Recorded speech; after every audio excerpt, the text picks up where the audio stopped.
పేతురు గారు ఒక మాట అంటూ ఉన్నారు, ఈ సమాధాన సువార్తను మీకు ప్రకటిస్తూ ఉన్నాను.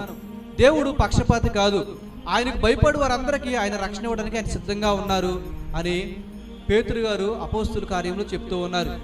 ఈ రోజున మన పరిస్థితి ఎలా ఉందో జ్ఞాపకం చేసుకుందాం.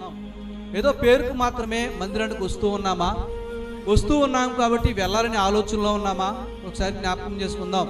దేవుని మందిరానికి వచ్చిన మనము ఈ సమాధానాన్ని పొందుకోకుండా అనేకులకి సమాధానాన్ని ఇంకెప్పుడు పరిచయం చేస్తామో కూడా జ్ఞాపకం చేసుకుందాం.